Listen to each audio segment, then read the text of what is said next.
Hi. I don't have my Bible. I have my phone.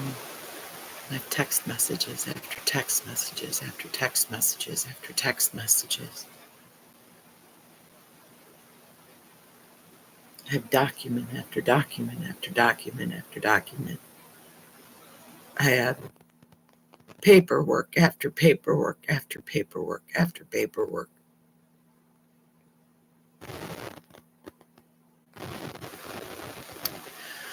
I wanted to burn all of the paperwork that I've had to carry with me to prove the truth of my life. Because when I tell people, they don't believe me. Because it's just too unbelievable. Sounds like a movie, but it's not a movie.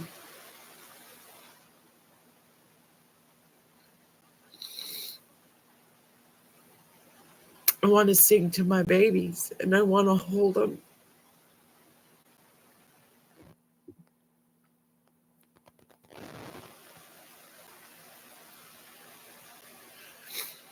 And no one cares enough.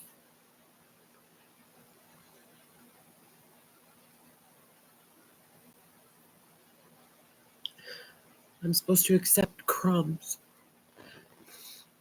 I wanted to go to a family game night, but I have nowhere to stay because the house that I set up with the co-parent now has him and his girlfriend in it. Well, there's a futon there that I bought so that I could sleep on it if I wanted to go down. I had a mobile motorhome. We lived in it for 3 months. I wanted to travel school them when we weren't learning how to grow our own food and maybe getting some bees and making honey, and maybe getting some chickens and having eggs, or maybe even rabbits, and maybe goats.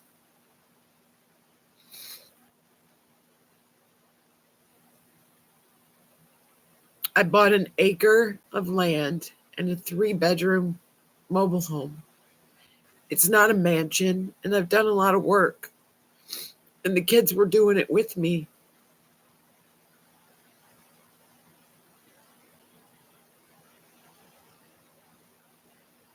Their father and my husband stopped caring for us. He stopped providing for us. I don't know how many times or how many ways or how many words I can say it's the truth. Nobody's listening. I'm not trying to destroy anyone's life, but why are they just leaving me and destroying mine? Why is that okay? Why is it okay that I'm begging to hold my children and sing to them? Why is it okay that I can't speak to them on the phone? Why is it that I'm expected to sit on the other side of a screen and I can't speak to my own children, but a child protective services worker can sit right in front of me and speak to my son on the phone to tell me that my son doesn't want to participate in online parenting? I'm not Mrs. Doubtfire. I am not an actor on a screen. This is not a movie. This is not fiction. But I'm reduced, and my children are to accept that they can't hug their mother and their mother can't hug them. They're accepting now that Steve has control of the communication devices. Steve has control of their access to their mother. And they are 100% dependent on him to provide them with shelter, food, clothing, and affection. And if they don't bow to his will, then they do not get affection. A CPS worker that's only been involved for 4 months of their life believes that Steve loves them.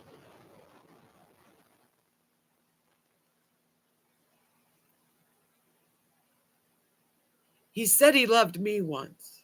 He promised he would never leave me once. He made a lot of promises. Travel schooling the children. Having a home base where we could go and be safe. But me be able to take them and show them amazing things that America has to offer.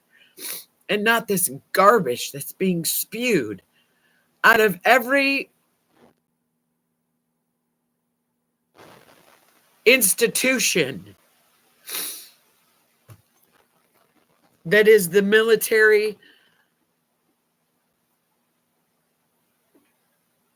social, worldometers.com, WORLDOMETERS.com. Education.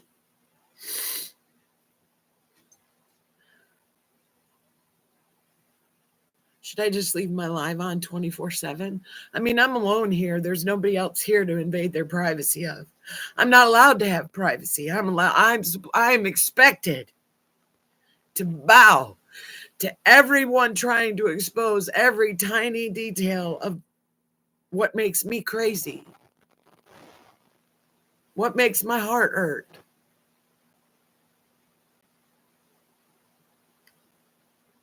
What makes me question that I even chose life?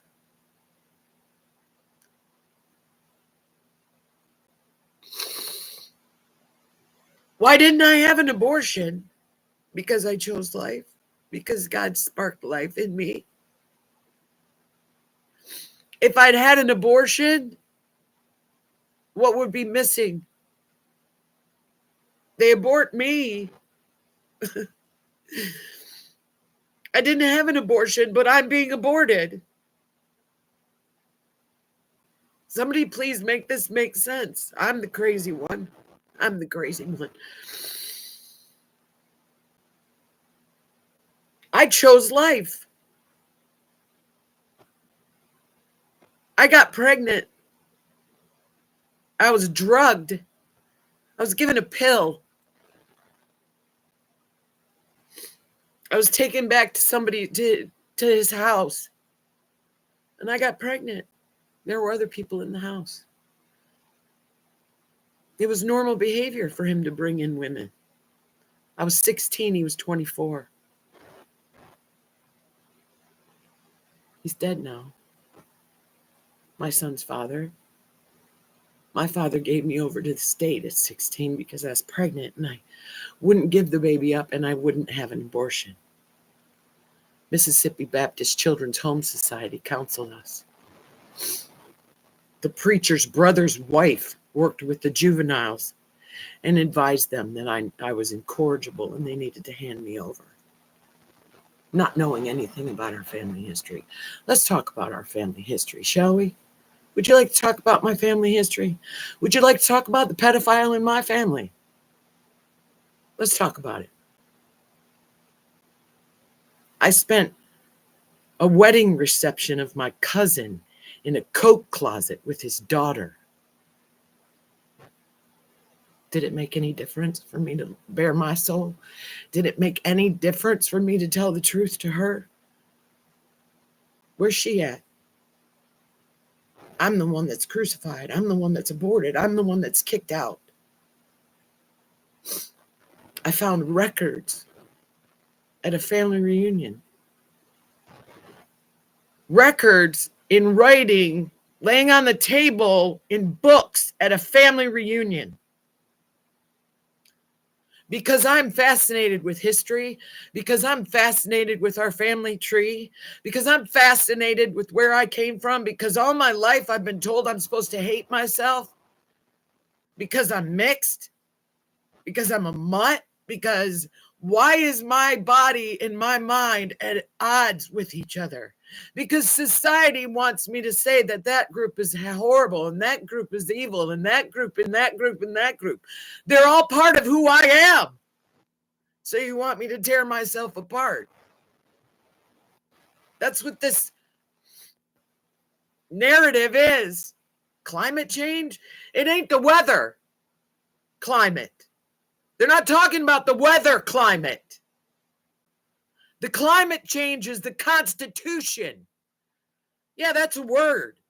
But it means more than just a piece of paper written in cursive that our founding fathers produced.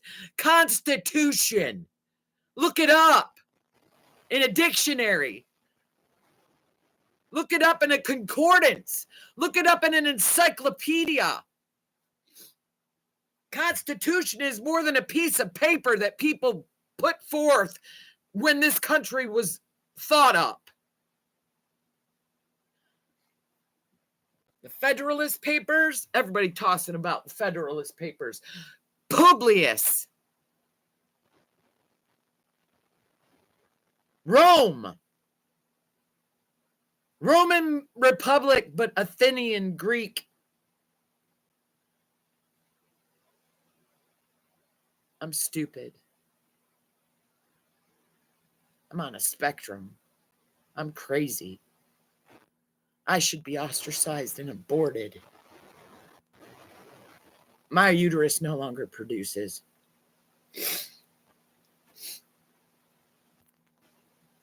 The powers that be need drone operators and birthers and breeders and broodmares.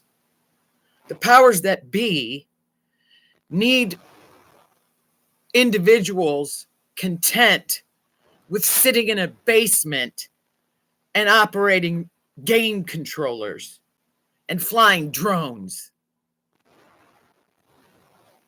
The powers that be need good stock, birthers and breeders.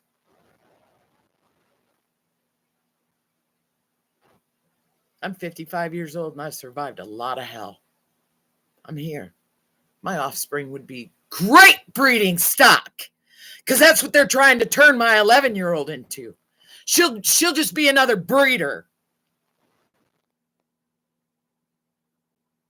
My 8-year-old, smart.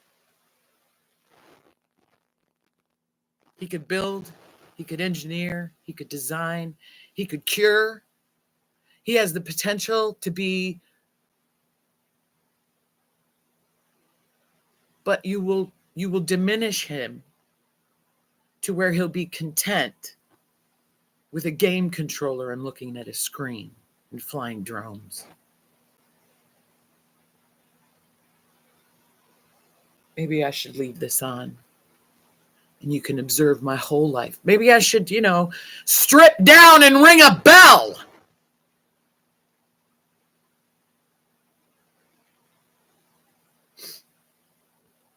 Today I called my husband's phone hoping maybe he would answer and I would be able to say hello to my children. But instead, I sang a song. Jesus loves the little children, all the children of the world. Red and yellow, black and white, they are precious in his sight. Jesus loves the little children of the world. I am so glad that Jesus loves me. Jesus loves me. Jesus loves me. I am so glad that Jesus loves me. Jesus loves even me.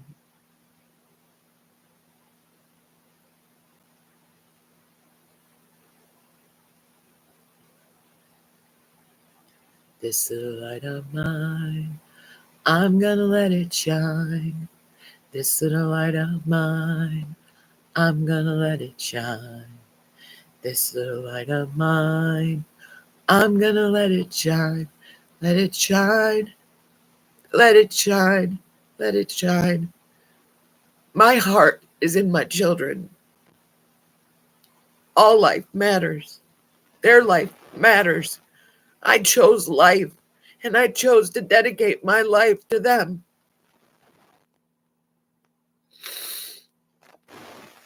Do you care? Do you care?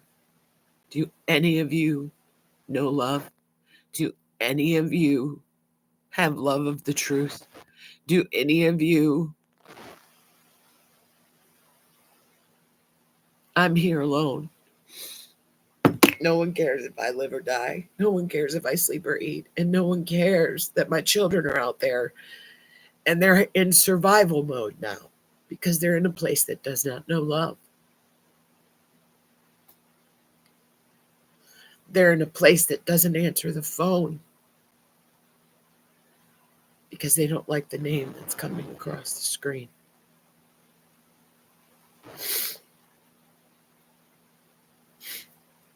I should just leave it on 24/7. Walk around. At least I wouldn't be alone. And if I died, somebody might notice, but nobody's watching. I have 4 subscribers. I have no idea who they are. Why are those 4 people subscribed to me and I have no idea who they are? Why doesn't somebody just come and shoot me? Because this is horrible. This is evil. Like, this is evil. The humane thing to do would be to put me down rather than make me sit here and wonder if anybody's ever going to show up. Because nobody's going to show up.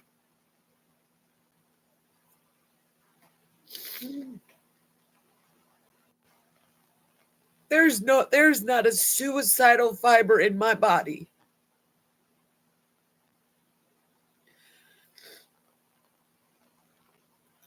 This is not home. There's no home here. I tried to make a home. And I tried to believe in people. I believed somebody when they said they loved me and wouldn't leave. I believed somebody when they said that they would focus on keeping our family together. I believed somebody when they said that they would help me maintain a home for my children and allow me to build a business and allow me to be able to work.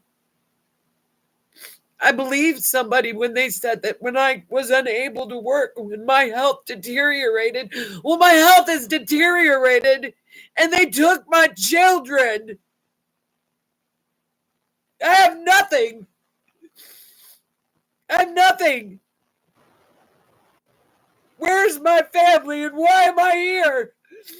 Where's my family and why am I here?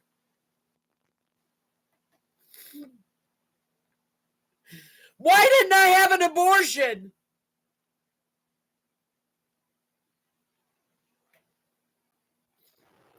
Why did I tell my daughter to have her children and I would be there for them? Why did I do that? Why? For this? For this? This is what I deserve. This is what I deserve.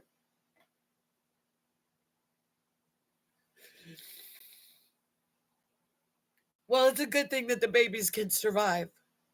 What about a quality of life? What about their ability to thrive? What about the promise, possibility, and potential that's being destroyed in them because they have to pull back their resources? 8 and 11 years old have to be in survival mode.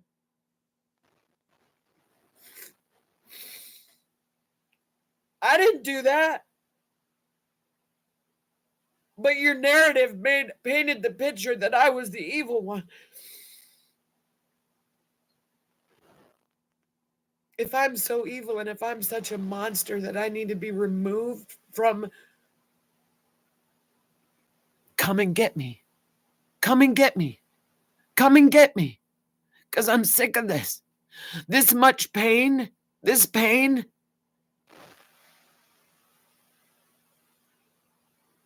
Does it turn you on? Does it make you feel powerful to see a human being in pain?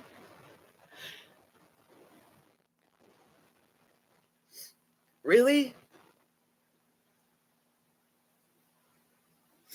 I live in Wolverine, Michigan.